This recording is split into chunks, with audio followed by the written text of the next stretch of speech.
As a constitutional law attorney, former senior legal advisor and personal counsel to President Donald J. Trump, Jenna Ellis believes in the rule of law and the importance of integrity in our elections. And she's ready to tackle the big cultural and legal issues facing America. This is the Jenna Ellis Show. Here is your host, Jenna Ellis.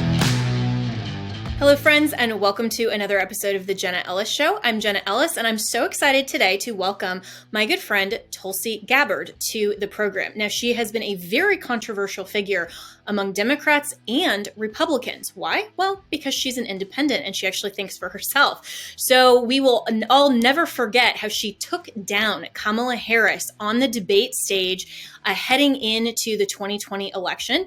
And then, of course, the Democrats tried to say that she's not part of the party because she actually stands for pro-life positions. So now she's been invited to a lot of conservative giant stages like CPAC, like the Western Conservative Summit, and others. And does she trend more Republican? What's her background? I think these are all very interesting questions. And who Tulsi Gabbard is, I've been really fascinated to learn more of her story and her background. So we're going to get into all of that right after this. Legacy Precious Metals is the company that I trust to give you good and patient counsel for investing in your retirement. The Biden administration has caused a financial crisis and they have no clue how to fix it. Oil prices have skyrocketed, and when oil prices go up, not only do your expenses go up, but the cost of transportation and shipping spikes, leading the prices of goods to rise. And we are already seeing record inflation. That's the last thing that we need. Our economy is in trouble and you need to take steps to protect yourself. If all your money is tied up in stocks, bonds, and traditional markets, you may be vulnerable. So gold is one of the very best ways to protect your retirement. No matter what happens, you own your own gold. It's real, it's physical, and it's always been valuable since the dawn of time. Call Legacy Precious Metals today at 866-528-1903 or visit them online at legacypminvestments.com. That's legacypminvestments.com, where you can download the free investor's guide. You can also go to my Facebook page, Jenna Ellis. I am a public figure on Facebook, and I just posted yesterday a really great interview with the president of Legacy Precious Metals, who is discussing why you need to start your retirement account even if you're in your 20s or 30s. There is always a great time to protect your retirement and invest, just like you want to protect your health over the long term. So go to Legacy Precious Metals at legacypminvestments.com or call 866-528-1903. Well, Tulsi Gabbard joins me now. And Tulsi, thanks so much. I have been so looking forward to this conversation because I've gotten to know you over the last year plus, and I have so respected and admired your position as someone who genuinely just speaks for yourself, and you are not in the mold of just one party over the other. So I want to start first with how you got there and your background, because until a conversation that we had a few weeks ago, I didn't realize that you were actually homeschooled. Yeah. Great to talk to you, Jen. I know we've been looking forward to doing this, and my gosh, time flies. I can't believe it's already been over a year since we first met. But it's so good to see you again, at least over the computer. Let's see where to start. I'm the fourth of five kids. My parents are teachers by trade and training, entrepreneurs at heart. And they decided to homeschool us. You know, they had both been teaching in different schools at different times, but I think around, first or second grade for me was when they decided to homeschool us. And I loved it. My sister and I are closest in age. And so for us both to be homeschooled, it gave us a kind of freedom that I think looking back, I probably took for granted because I didn't know anything any different. But it was a unique experience at that time because, as I was telling you when I last saw you, we were of the generation of homeschoolers where we weren't allowed to go outside until school was out because, a cop might pull us over for truancy or something like that. And it was a very different time when homeschooling was a foreign concept. It's so great to see now how many families and kids are choosing homeschooling for a whole variety of reasons, and really all the different opportunities and opportunities that are available to them, everything from sports to all kinds of extracurricular activities and just support systems as a whole. Yeah, and I feel the same way about my own homeschool experience, that I think I took that for granted growing up because that was all that I had known. And now looking back, I can see how my parents truly invested in me with their mentorship, their Yes. friendship, and the ability to think for myself, not just go to one of these indoctrination camps and kind of learn how I'm supposed to think instead of thinking for myself. And you had mentioned when we were talking about this earlier that your parents actually gave you the option in, I think it was high school, to go back, and you ultimately decided for yourself to stay in homeschooling. And that was a pivotal moment for you. Yeah, for all five of us kids, they decided to homeschool us all. And one of my older brothers decided that he wanted to go to high school. He went, and my parents never tried to stop him or any one of us from making our own decisions, but they said, "Hey, here's what you can expect."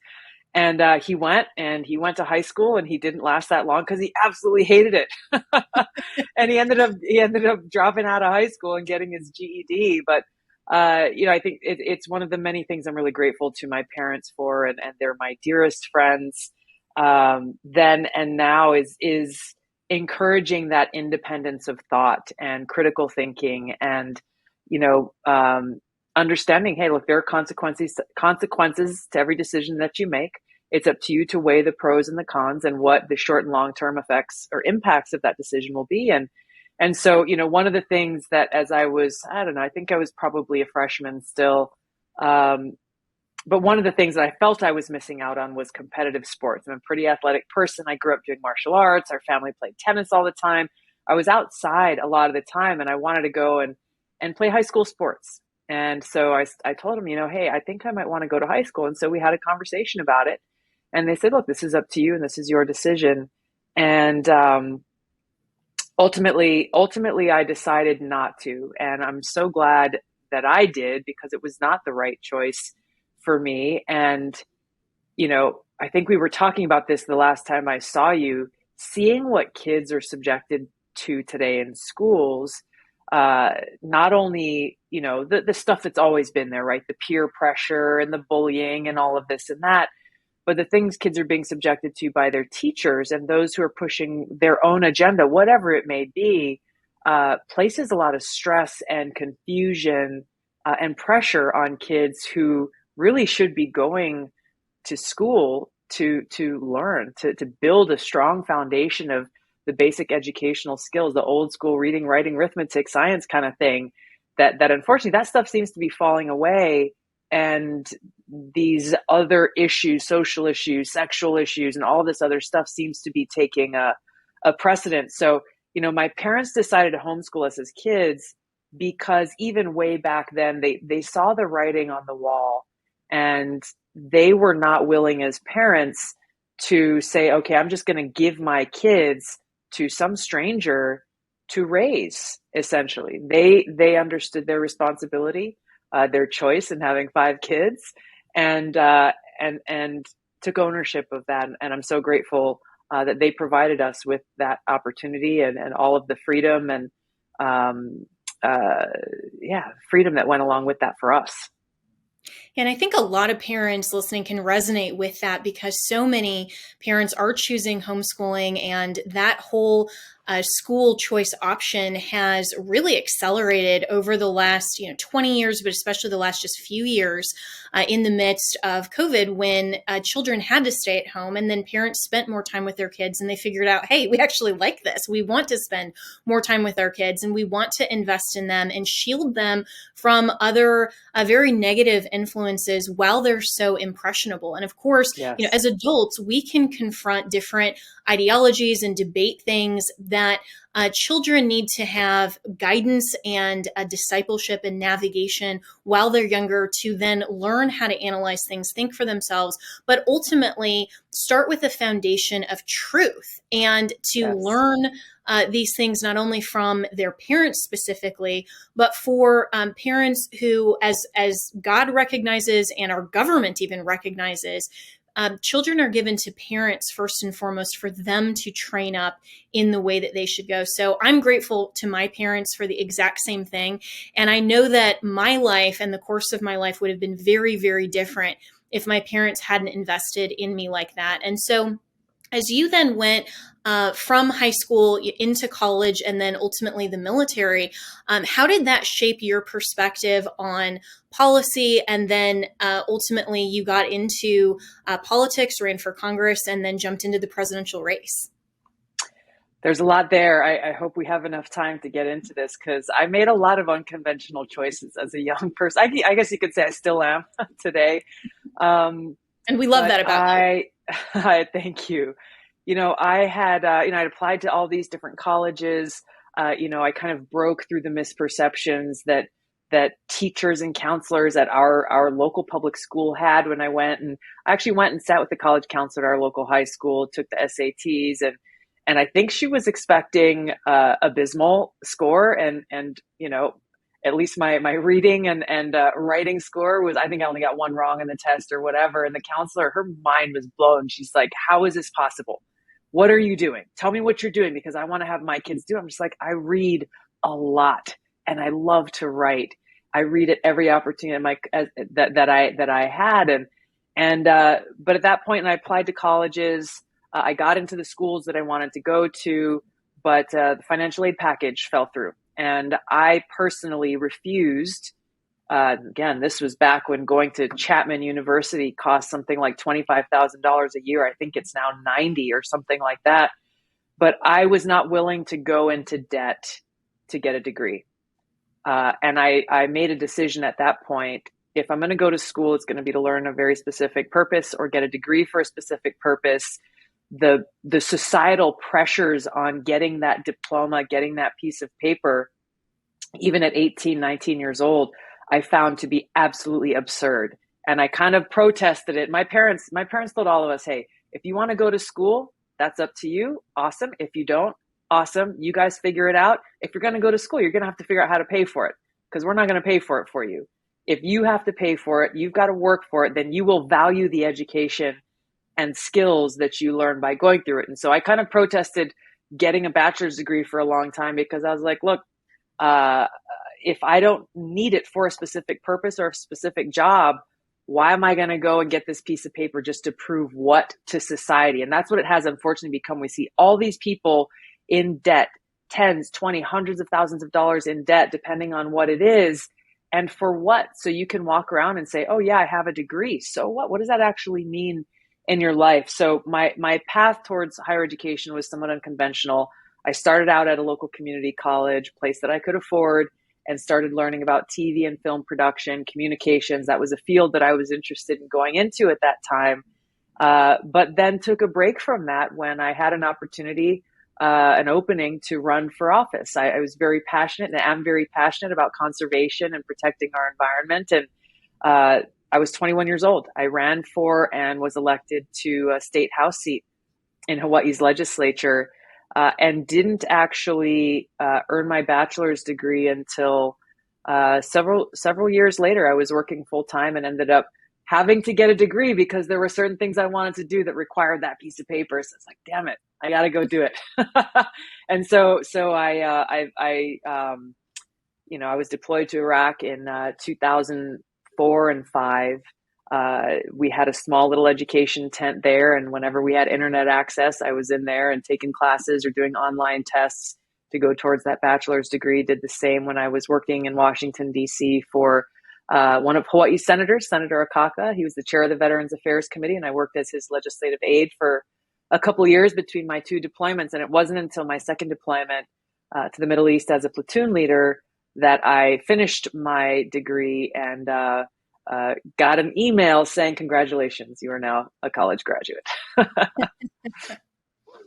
Wow. And, and one of the things that I love about your story is when you describe this as making unconventional decisions and that you kind of pursued your own path, because I think a lot of women who want to make our mark on the world, we want to do great things, seem like the conventional system is holding us back. And I asked some of those same questions in my own career and ministry path of saying, why do I need to do this the same way as everybody else? And asking those Exactly. questions, I think, is such a great thing. And it's so important to then always, go out and say, here's an opportunity and I want to pursue it. And, at 21 saying, I want to go and be a part of the state legislature. I mean, that wouldn't probably generally occur to almost any college student that's grown up in the regular public school system, because they're often told, here's the pathway that you have to follow, instead of Exactly. enterprising your own way in the world. And I think your story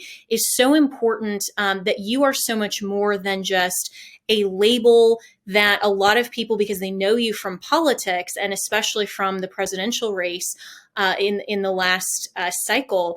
People want to try to put you and other women, especially, in a box and under a label and just Yeah. say, oh, because you ran as a Democrat, therefore you must think these other things. Or because you are a woman, for example, you must think these other things. And I felt that way so often with the label of Republican, or the label of even homeschooling, or just the label of being a woman, that's Yeah. somehow society expects us to fit this certain mold. But you have been so unconventional. So describe how you left the Democrat Party and why you made that very unconventional decision as well. Yeah, Jenna, as I think we've established, I've always been a very independent-minded person and really thought through each of the decisions that I've made in my life, whether they be personal decisions or professional ones, um, based on the substance of that decision. And ultimately, my goal, my mission in life is, how can I best be of service to God and to others? And will this decision allow me to continue to try to fulfill that mission, and fulfill that greater purpose for my life? And so, while I have taken quite an unconventional path, and it's taken me in a lot of different directions that I could not have planned, frankly, or expected, but each decision has been made with that prayer and introspection in mind. And ultimately, that was where I assessed, look, I've been a member of the Democratic Party for 20 years. Back in 2002, when I first made that decision to run for state house in Hawaii, my parents, we weren't brought up in a partisan household. My parents talked about, of course, we talked about news and what was going on in the country or in the state around the dinner table, but we talked about issues and we talked about what was going on. It was never this team good, that team bad, or anything like that. And I'm, again, so grateful for it, because it allowed for that freedom of thought and that focus on actual substance to occur really from a really young age. And so when I pulled those election papers to start my campaign for the state legislature in 2002, I realized then, oh my gosh, I have to choose. I have to choose, which party label am I going to run under? And it wasn't just an automatic snap decision. I really thought through it and learned more about the history of Hawaii, and how Hawaii, that was once a very strong, it was a state that was controlled by the Republican Party from its creation, going from a sovereign kingdom to a territory, and then eventually to statehood. But at one point, that power transitioned from the Republican Party to the Democratic Party. And I looked into why and how did that happen? Well, in Hawaii's case, we are the 50th state, the youngest state of our nation.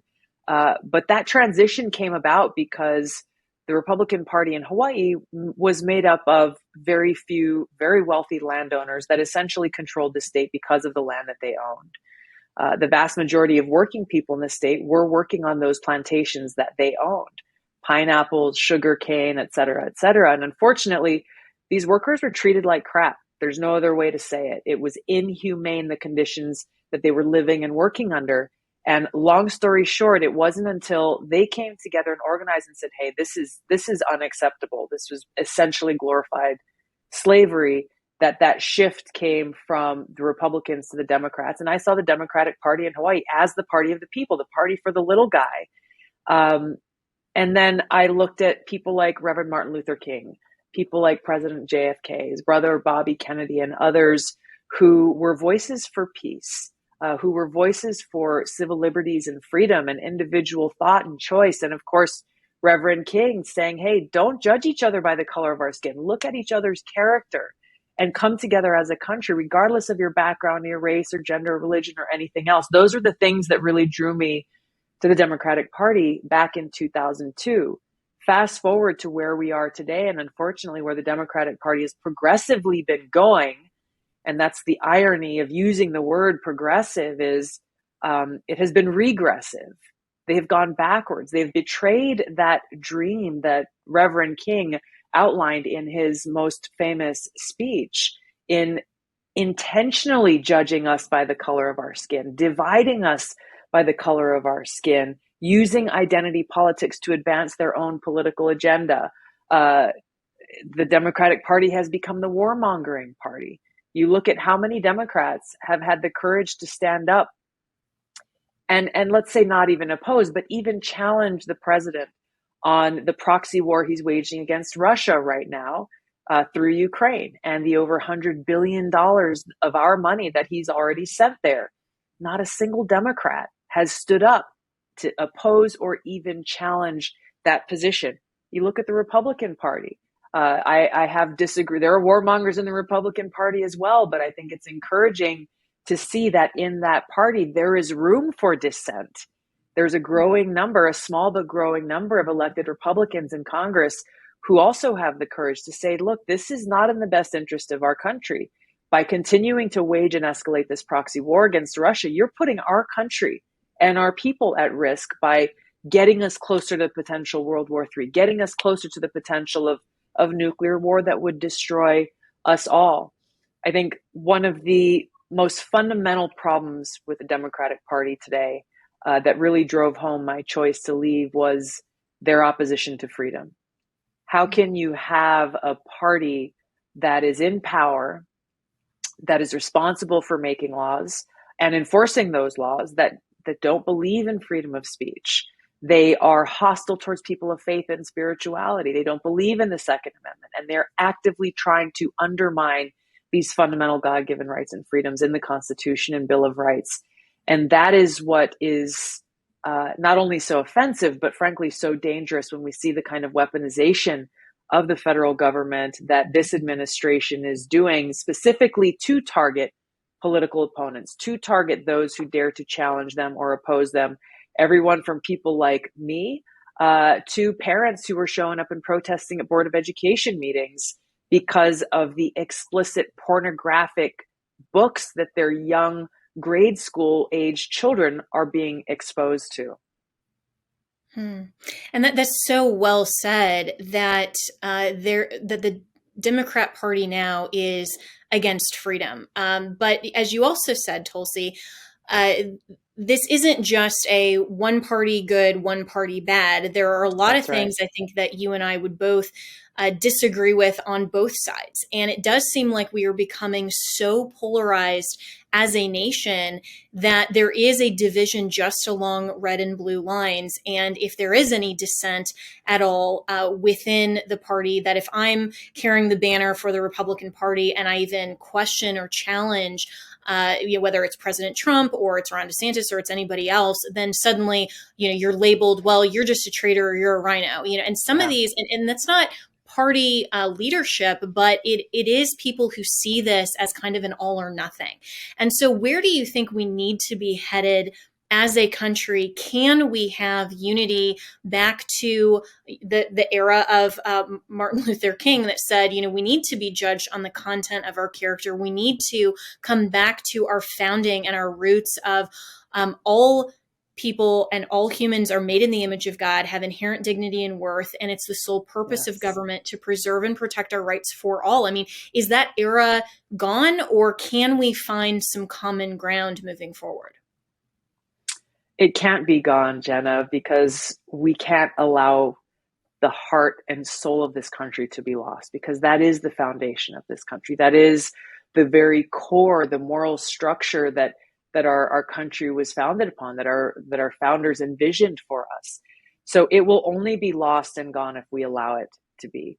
And you mentioned, that this kind of divisiveness and animosity towards those who dare to challenge the leader of one party or another, that's not necessarily indicative of the party leadership, but it does point to a failure of leadership, where we have people in positions of leadership and positions of influence and power who, instead of actually truly leading by example and setting that tone of who we are as Americans and what we stand for, and most importantly, what you said is so beautiful, is respecting and recognizing each other as children of God.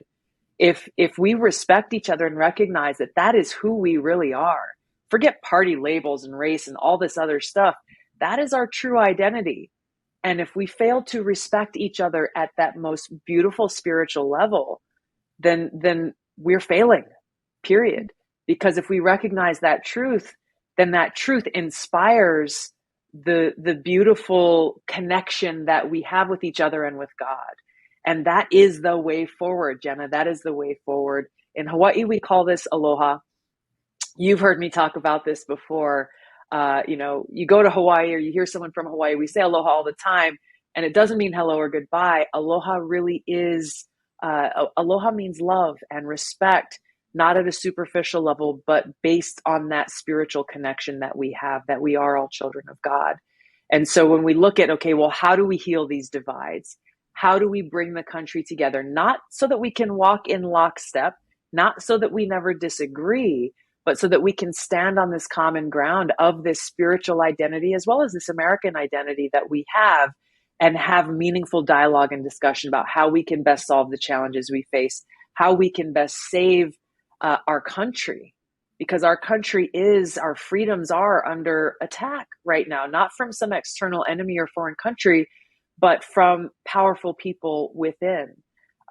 It is incumbent upon every one of us, you and me, anyone who's watching this or listening to it, every single one of us, to be that spark of change that this country desperately needs. And if we take that responsibility on ourselves, recognizing that our founder said, hey, you guys, we are a self-governed people. Being a self-governed people comes with a lot of responsibility. That means we don't get the luxury of just sitting back on our couch and eating junk food and complaining about all those people in Washington are screwing everything up. Yeah, they're screwing things up pretty bad, but what are we doing about it? And that's how we ensure that our country doesn't fail and that we don't lose this country, not for us, but for generations to come. As in the military, we say, this is a no-fail mission. Failure is not an option. And you've been a prolific voice and leader for this nation. And I completely agree that we all need to take hold of responsibility for our nation and be engaged and good citizens for this country, and not only the inheritors of the blessings of liberty, but also that we will continue to promote that, and we will be part of that chain of custody. The defenders. Gives that, to the next generation. So what's next for you in your leadership role? I know that there's, no announcements here, but I personally would love to see you as the first woman president. I think you are an amazing leader and could be a unifying voice. And, I loved to see you run for president. I think that you are someone who could truly, in a wide variety of roles, not just as the commander in chief, but in a wide variety of roles and options, be someone, especially as such a strong woman. Speaking of, International Women's Day, we still know what a woman is. Yeah, and I think it's so incredibly important that you, as a very strong leader and a strong voice that isn't just party specific, that you continue to be at the tip of the spear and continue to challenge women like me to stand up and be as courageous as you have been. And thank you for that. I think you are such an inspiration to me and our generation of women who do truly want to make an impact and a difference as leaders of this country. So what's next for you? Thank you, Jenna. I'm really humbled by your kind words. I know they're not shared lightly and they're not received lightly. I love our country, and I'm going to continue to do my best in whatever way that I can to help lead this mission, to save our country, to defend our freedom. This is something that I've committed my entire adult life to, both in uniform as a soldier in the National Guard and now the reserves, as a member of Congress and as an American, just as an American citizen. I don't know exactly where that path will lead specifically, but I have faith. I have faith in God, and I have faith that so long as I continue to do my best to be of service, that I will find that most impactful way forward. Yeah. And, that speaks exactly to what I've always said is my life verse, which is Isaiah 6:8. Here I am, Lord, send me. Yes. And God has sent me into some wild and crazy places I never even imagined possible, that I didn't get there on my own. Certainly, it was only through him opening those doors. And I think that that's the exciting part of this adventure of the American experience, is that we can pursue God's best and his plans for us. And so I will be praying for you. I so appreciate your friendship, your mentorship. I do sincerely look up to you, and I'm very excited for what God has for you next. So thank you so much for joining me today. I've really appreciated the conversation. Jenna. And I know Me this is too. inspiring a lot of young women out there. So thank you, Tulsi. Thank you. See you soon.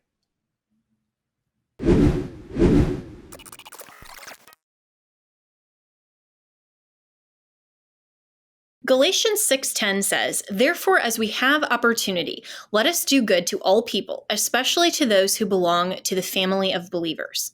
In Nigeria, there are 7 Christians being killed per day because of their faith in Jesus. Thousands are being driven from their homes on a regular basis. Some people like to talk about the problem, but there are those that do something to solve the problem. So I want to tell you about Equipping the Persecuted. This is a ministry that is actually helping persecuted Christians in Nigeria. Equipping the Persecuted is a boots-on-the-ground mission. They respond to terror attacks within 48 hours, bringing food, medicine, and relief materials. I can't believe all the amazing things Equipping the Persecuted is doing. They have an orphanage, support over 140 widows monthly, and they train and equip village security teams. I have genuinely never seen a mission like this. So I want to encourage all of you to support Equipping the Persecuted by donating $20 a month or more. Become a partner with Equipping the Persecuted to save lives. Visit equippingthepersecuted.org to donate today. Again, please visit equippingthepersecuted.org and become a partner in this amazing ministry. Legacy Precious Metals is the company that I trust to give you good and patient counsel for investing in your retirement. The Biden administration has caused a financial crisis, and they have no clue how to fix it. Oil prices have skyrocketed, and when oil prices go up, not only do your expenses go up, but the cost of transportation and shipping spikes, leading the prices of goods to rise. And we are already seeing record inflation. That's the last thing that we need. Our economy is in trouble, and you need to take steps to protect yourself. If all your money is tied up in stocks, bonds, and traditional markets, you may be vulnerable. So gold is one of the very best ways to protect your retirement. No matter what happens, you own your own gold. It's real, it's physical, and it's always been valuable since the dawn of time. Call Legacy Precious Metals today at 866-528-1903 or visit them online at legacypminvestments.com. That's legacypminvestments.com, where you can download the free investor's guide. You can also go to my Facebook page, Jenna Ellis. I am a public figure on Facebook. You need to start your retirement account even if you're in your 20s or 30s. There is always a great time to protect your retirement and invest, just like you want to protect your health over the long term. So go to Legacy Precious Metals at legacypminvestments.com or call 866-528-1903. Have you ever picked up a towel set because it felt so soft in the store, but then when you leave and you go to use it, it's not really that absorbent? It's basically a towel that is leaving you out to dry. That's why MyPillow has developed the MyPillow towels that actually work. I know, it's totally mind-blowing. Towels that actually dry you.